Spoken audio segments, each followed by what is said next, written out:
प्यारे भाई और बहनों,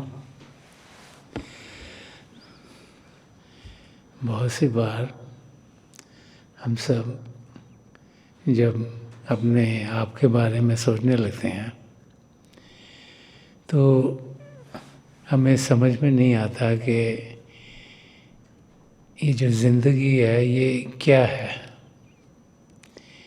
इंसान जब पैदा होता है तो जिस घराने में पैदा होता है उस माहौल में उसकी ज़िंदगी बढ़ती चली जाती है।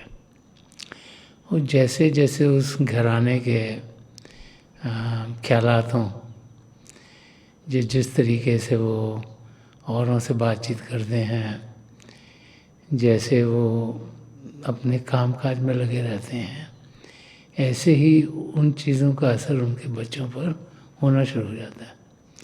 तो छोटी सी उम्र से ही एक बच्चा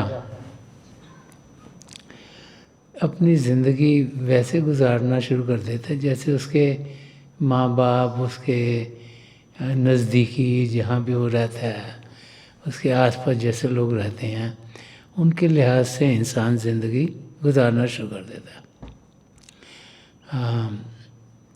पढ़ना लिखना, स्कूल से कॉलेज में जाना, फिर किसी काम काज में लगना, फिर शादी होना, फिर अपने बच्चों का होना, फिर उनका पालन पोषण करना, इन चीज़ों में इंसान लगा रहता है।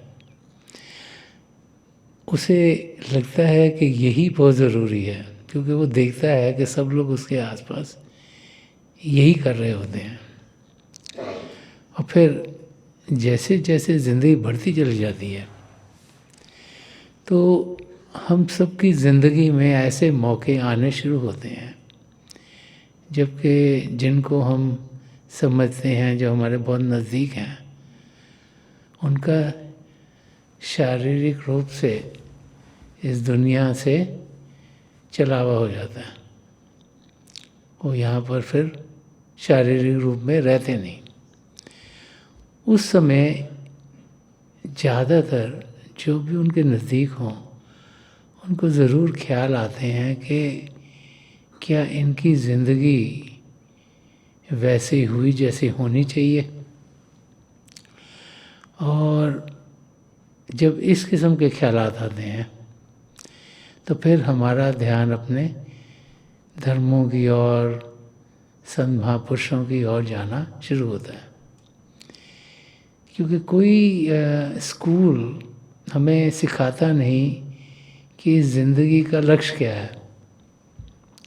हमें ज़रूर सिखाया जाता है इस दुनिया के बारे में, हमें सिखाया जाता है कि हम बोलें कैसे, बातें कैसे करें। हमें सिखाया जाता है कि एटिकेट्स क्या होने चाहिए, किस तरीके से हम रहें, कैसे हम अपनी ज़िंदगी व्यतीत करें जिस जिस कल्चर में हम हों।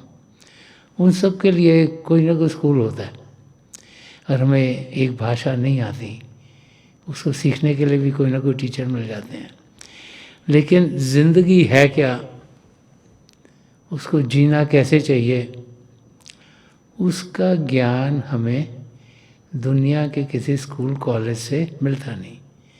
अपने आप को यहाँ हम इस्टेब्लिश कैसे करें, कैसे हम उस अवस्था में पहुँचें जिसमें कि हम पैसे कमा सकें, चाहे हम किसी के लिए काम करें, चाहे हम अपना बिज़नेस खोलें, इन चीज़ों की जानकारी हमें स्कूल्स और इंस्टीट्यूट्स और जो भी एजुकेशनल सिस्टम्स हैं उनके थ्रू मिलती है। लेकिन ये ज़िंदगी है क्या, इसमें हम सबका रिश्ता नाता क्या है। पिता परमेश्वर जिन्होंने सृष्टि रची, जिनके बहाने में सब कुछ होता है, उनसे हमारा रिश्ता नाता क्या है, ये हमारी समझ में आता नहीं। और जैसे जैसे उम्र बढ़ती चली जाती है तो इंसान जो कि जब छोटा होता है, यंग होता है, उसका शरीर तंदुरुस्त होता है, तो उम्र के साथ साथ शरीर में तकलीफ़ें आनी शुरू होती हैं। और उस समय फिर ज़्यादा इंसान सोचना शुरू होता है कि ये शरीर, इसको तो हम सोचते थे तो कभी ख़राब होगा नहीं, हर एक चीज़ चलेगी इसमें ठीक ठाक, और जब वो चलनी ठीक नहीं रहती तब और भी ख्याल आता है कि क्या हो गया इसको, क्यों हो गया इसको, इसमें तकलीफ़ क्यों आ गई। और फिर जैसे हमारी उम्र बढ़ती चली जाती है, क्योंकि हम देखते हैं कि उनको जिनको हम जानते हैं उनकी एक एक करके शारीरिक मौत हो रही है, तो फिर इंसान को समझ में आता है कि ये शरीर सदा सदा के लिए टिकने वाला नहीं। तो जब आदमी या इंसान जब छोटा होता है, यंग होता है, जवान होता है, उसे कभी ख्याल नहीं आता कि इस शरीर का भी कभी अंत होगा। उस समय तो सब चीज़ें ठीक चल रही हैं, हर एक चीज़ तंदुरुस्त है, इंसान हर एक चीज़ कर पाता है, भाग भाग के कर पाता है, तो उसको कभी ख्याल नहीं आता कि कभी ये चलना बंद हो जाएगा। लेकिन जैसे उम्र बढ़ती है तो हर एक की ज़िंदगी में ये होता है कि उनका कोई रिश्ते नाते, कोई जो जहाँ वो रहते हैं उनके आसपास किसी न किसी की शारीरिक मौत ज़रूर होती है। और तब हम ज़्यादा ध्यान देने की कोशिश करते हैं कि हमारे साथ क्या होगा, क्योंकि जब कुछ भी ज़िंदगी में होता है जिसमें लगे कुछ हलचल हो रही है, तो सबसे पहले इंसान अपने बारे में फिक्र करता है कि वो ठीक रहे। तो वो फिर कोशिश करता है पता करने की कि ये ज़िंदगी है क्या, ये जो शरीर है ये है क्या है असली में, और इसको जो ताकत दे रहा है वो पावर हाउस क्या है, कि शरीर को क्या है कि ये चल रहा था और एकदम से ख़त्म हो गया, इस शरीर में से क्या गायब हो गया। क्योंकि भारी रूप से देखने में तो कुछ लगता नहीं कि कुछ हट गया हो, कि हाथ हट गए या नाक हट गया या टांगे हट गई, वो तो सब जुड़े हुए इंसान के। तो जब उस हालत में हम पहुंचते हैं तो हमारा ध्यान महापुरुषों की ओर जाता है, उनके वचनों की ओर जाता है, जो वो कह गए हैं उनकी ओर जाता है, वो संस्थाएं जो उनकी टीचिंग्स को कायम करके रखी हुई हैं उनकी ओर जाता है, ताकि वो जो हम स्कूलों में नहीं पढ़ पाए, जिसके बारे में कोई जानकारी हमें बाहर की दुनिया में किसी और जगह से मिली नहीं, शायद हमें इस शरीर के बारे में, ज़िंदगी और मौत के बारे में कुछ समझ आए। तो जब हम संत महापुरुषों के वचनों को पढ़ते हैं जो धर्म ग्रंथों में होते हैं, या और कई तरीके हैं, पुराने ज़माने के कईयों ने प्रोजेस लिखे हुए हैं, कईयों ने पोट्री फॉर्म में समझाया हुआ है कि इंसान की ज़िंदगी का रहस्य क्या है, कि हम समझें कि शरीर है क्या। तो जब उन महापुरुषों के हम वचनों को पढ़ते हैं तो फिर हमें जानकारी मिलती है कि ज़िंदगी है क्या, इसे हम जाने पहचाने और जिए कैसे, उसकी समझ हमें आनी शुरू होती है। तो संत दर्शन सिंह जी महाराज, जिन्होंने बहुत कुछ अध्यात्म के बारे में लिखा है, उन्होंने गुरु नानक देव जी महाराज की जो शिक्षाएं थी उन पर एक किताब लिखी थी, मंजिल नूर, जिसमें उन्होंने गुरु नानक देव जी महाराज की शिक्षाओं को खोल के समझाया हुआ है। कई वर्सेस हैं उसमें, तो ये एक वर्स मैं लेना चाहूँगा आज, जो समझाता है कि महापुरुषों के जो वचन हैं उनसे कैसे हमें ज़िंदगी के रहस्य समझ में आने शुरू होते हैं, और कैसे महापुरुष हमें वो एग्ज़ाम्पल जो कि बहुत आसान है हमें समझने के लिए, उनके ज़रिए समझाते हैं कि ये ज़िंदगी क्या है। तो संत दर्शन सिंह जी ने बड़े प्यार से यहाँ समझाया कि तेरा पैगाम है या नगमा है बहारी है। तो वो गुरु नानक देव जी महाराज की टीचिंग्स के बारे में फरमा रहे हैं कि आपका जो मैसेज है, जो आपकी टीचिंग्स है, वो तो एक नगमा है, एक सॉन्ग है, बहारों से भरा हुआ, जैसे बसंत ऋतु आती है। बसंत ऋतु सर्दी के बाद आती है।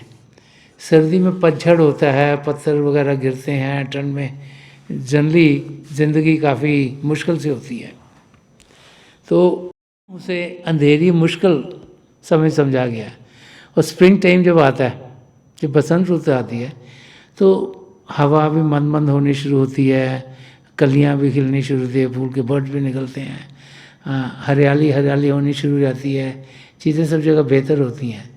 तो संत दर्शन सिंह जी महाराज समझा रहे हैं कि और जब भी महापुरुष ज़िंदगी में आते हैं उनके की ज़िंदगी क्या होता है, तो फरमा रहे हैं कि तेरा प्याम है या नगमे बहारी है। फरमा रहे हैं कि आपका मैसेज ऐसे लगता है जैसे कि एक मधुर सा संगीत हो, मधुर सा गाना हो। गाना उन्होंने इसलिए इस्तेमाल किया है कि हम लोग जब भी कोई गाना सुनते हैं तो जब हमें अच्छा लगता है उसको हम गुनगुनाना शुरू करते हैं। अब चाहे आप कोई गज़ल सुनो, कोई गाना सुनो, कुछ भी सुनो, जो आपको अच्छा लगेगा आप ज़रूर उसको गुनगुनाओगे, क्योंकि आपको गुनगुना के मज़ा आता है। या आपको कई बार होता है कोई शब्द इंसान सुनता है वो बार बार सुनना चाहते हैं हम, क्योंकि हमारे दिल की गहराई तक जाता है, हमें बहुत अच्छा लगता है, उसका मैसेज बहुत अच्छा रहता है। तो उस वक्त हम किसी भी माहौल में हो, जैसे हम बहुत स्ट्रेस में हैं और हमें कोई ना कोई तकलीफ़ है, तो हम शब्द सुनते हैं तो हमारा एकदम मूड ठीक हो जाता है, हमारा ध्यान अच्छी ओर जाता है, समझ सही होती है, वो खुशियाँ आ जाती हैं। तो इसीलिए यहाँ पर संत दर्शन सिंह जी महाराज, जो मैसेज गुरु नानक देव जी महाराज का था, उसके बारे में फरमाने कि वो एक संगीत के माफक था, मधुर संगीत के माफक था, और जिससे बाहर ही बाहर आ गई, जिसके ज़रिए सारा एटमॉस्फेयर अच्छा हो गया। जो पतझड़ थी वो हट गई। एक जगह और संत दर्शन सिंह जी महाराज ने फरमाया हुआ कि खजान नसीब रास्ते भी सज गए संवर गए, उन्हें बहार ही मिली जहाँ गए जिधर गए। तो फरमा रहे हैं कि उन्होंने अपने सदगुरु हजूर बाबा सावन सिंह जी महाराज और परम संत कृपाल सिंह जी महाराज के बारे में कहा था कि जहाँ से कि खजान नसीब रास्ते, वो रास्ते जो पतझड़ से भरे हुए थे, भी सज गए संवर गए, वो भी सजने शुरू हो गए, कि उन्हें बहार ही मिली जहाँ गए जिधर गए। तो वो जहाँ भी जाते वहाँ बहार ही बहार हो जाती थी। तो वही यहाँ पर समझा रहे हैं कि जो महापुरुषों का मैसेज है, जो गुरु नानक देव जी महाराज का मैसेज है, वो बाहर लेके आता है। उनके मैसेज को हम बार बार सुनना चाहते हैं, क्योंकि वो सुन के हमें बहुत अच्छा लगता है, वो हमारे दिल की गहराई तक जाता है, ताकि हमारे अंदर खुशी का भाव आए, हमारे अंदर हमें ताकत मिले, हमारे अंदर प्रेम बढ़े, हम अपनी मंजिल की ओर कदम बढ़ा सकें। तो इसलिए फरमा रहे हैं कि तेरा प्याम है या नगमा है बहारी है। और आगे फरमा रहे हैं कि जिस्म खेत, अब समझा रहे हैं कि ये शरीर जो हमें मिला है क्या, उनकी टीचिंग गुरु नानक देव जी महाराज की क्या है, वो संत दर्शन सिंह जी महाराज फरमा रहे हैं कि जिस्म खेत अमल साइये काश्तकारी है। कि जिस्म खेत, दिस इजी टू अंडरस्टैंड, कि जो हमारा जिस्म है ये एक फार्म के माफक, खेत के माफक है। अमल, अमल का मतलब होता है मेहनत करना, कि हार्ड वर्किंग। अमल साइये काश्तकारी है। काश्तकारी इज लाइक जैसे फार्म के ऊपर जो किसान है वो ज़मीन को सींचता है, उसमें प्लॉइंग करता है, उसमें पानी देता है, तो इट्स वेरी हार्ड वर्क, मतलब बहुत मेहनत वाला काम है। तो फरमा रहे हैं कि जो जिस्म है ये एक खेत के माफक है, कि ये शरीर परमात्मा ने दे दिया, लेकिन वो फार्म सक्सेसफुल तब होता है जबकि उसमें कोई ना कोई मेहनत करेगा। अगर आपके पास ज़मीन है और आपने उधर कुछ ख्याल नहीं किया तो क्या होगा, उसमें वीड्स उगेंगी। अब वीड्स उगेंगी तो आस्ते आस्ते थोड़ी इधर उगेंगी, थोड़ी इधर उगेंगी, थोड़ी इधर होंगी, आस्ते आस्ते सारा फार्म वीड्स ही ले लेंगी, और वो फार्म आपका बेकार हो जाएगा। तो संदर्शन सिंह जी महाराज यहाँ पे जो टीचिंग्स गुरु नानक देव जी महाराज के बारे में समझा रहे हैं, वो समझा रहे हैं कि हम लोग सब समझें कि ये जो हमारा शरीर है ये एक फार्म लैंड के माफक है। हमारे को ये खेत मिल गया है, ज़मीन मिल गई है। अगर मेहनत करेंगे तो इसमें कुछ उपजेगा, कुछ ग्रो करेगा, कुछ बढ़ेगा। और अगर मेहनत नहीं की तो फिर इसमें बंजर ही बंजर हो जाएगा। इसमें से कुछ भी हम ले नहीं पाएंगे, इसका कुछ फ़ायदा नहीं उठा पाएंगे। तो इसको वो आगे और समझा रहे हैं कि इसमें ये जो 6 लाइनों में संदर्शन सिंह जी महाराज ने लिखा है, अगर यही हम रोज़ इसको याद करेंगे तो हम अपनी मंजिल तक ज़रूर पहुंच जाएंगे। कि दिस वेरी इजी एग्जाम्पल। तो सबको खेत पता है, खेत है, लोग गार्डन भी तो देखते हैं, घर में भी तो आप देखते हो। वो लोग, आप नेबरहुड में रहते हो, बहुत से लोगों के अपने अपने मकान हैं। अब कई होते हैं उन्होंने मकान के पीछे जो उनकी ज़मीन होती है उसको उन्होंने बड़ी मेहनत करके सजाते हैं। मेरे को याद है जब हम यहाँ वीटन में रहते थे, जो हमारे घर के साथ वाला घर था, वो मेरे ख्याल जो उनका ओनर थे वो 4-5 बजे ऑफिस से वापस आ जाते थे। और वो इतनी वहाँ मेहनत करती, इतना खूबसूरत होता था कि मेरी मामी भी जब यहाँ आई हुई थी, बड़ी माता जी, तो हमको कहती थी, हमारे पास तो टाइम ही नहीं होता था इतना ना, कि हम सत्संग के कामों में लगे हुए हैं। तो वो कहते थे कि आपको ज़्यादा करने की मेहनत जरूरत नहीं है, तो आप यहाँ बैठ के उसका देख लिया करो। But what I mean to say कि जो मेहनत करता है, मतलब उसका तो गार्डन ऐसे लगता है जैसे बंदा कहीं पर जाता नहीं, कई गार्डन देखने के लिए। इस गार्डन वॉज सो ब्यूटीफुल। वो बड़ी मेहनत करता था। It used to come 4-5 hours in the evening, बाहर लगा रहता है। He enjoy that, you know. और आजकल तो वैसे ही स्ट्रेस और स्ट्रेन जैसे बढ़ रहा है, तो सब लोग आजकल तो ग्राउंड के साथ काम करना शुरू हो गए हैं। चलो थोड़ी जी यहाँ पे हम कुछ उगा दें, कुछ ये करें, because being close to earth feels good, you know. जितना हम ज़मीन के साथ काम करते हैं उतना हमको अच्छा लगता है और वो शांति देता है हमारे को। और अभी तो ऐसी हालत हो गई है कि लोगों के पास, जिनके पास जैसे हाई राइज में रहते ज़मीन नहीं है, तो लोग रेंट करते हैं ज़मीन के भी, यहाँ पर हम आके थोड़ी गार्डनिंग करेंगे, क्योंकि उससे उनको सुकून मिलता है। तो संदर्शन सिंह जी हमारे वो एग्जाम्पल ले रहे हैं कि ये जो बॉडी है हमारी, ये एक फार्म लैंड के माफक है, एक खेती है। और उसमें वो समझा रहे हैं कि जो मेहनत करेगा ना, उसी की उपज होगी, उसी के लिए कुछ ना कुछ निकलेगा। और जो मेहनत नहीं करेगा उसके सारा जो ये ज़मीन है वो सारी ख़राब हुई। टेलिंग अस के ये शरीर हमें मिला है, इसमें अगर हम मेहनत करेंगे तो इस शरीर का जो पर्पस है, जो इसका फल मिलना चाहिए हमें, वो हमें मिलेगा। और अगर हमने इस शरीर के साथ कुछ नहीं करा, ज़िंदगी चलती रही, दुनिया की चीज़ें करते रहे, जैसे सब लोग कर रहे हैं वैसे करते रहे, स्कूल में गए, पढ़े लिखे, जॉब किया, नौकरी की, बिजनेस किया, पैसे कमाए, शादी की, बच्चे किए, उनको पाले और चल बसे, तो फिर यूजलेस हो गई ये लाइफ। इसमें कुछ फ़ायदा नहीं हुआ। ये शरीर से हमने कुछ उगाया नहीं, काम लिया, बाहर की चीज़ें, जो जिसके लिए ये शरीर दिया गया है वो पर्पस पूरा नहीं हुआ। खूबसूरत बना लिया, तंदुरुस्त हो गए, वो चीज़ें ठीक हैं, लेकिन जिस लिए दिया गया उसका पर्पस पूरा नहीं। तो आगे समझा रहे हैं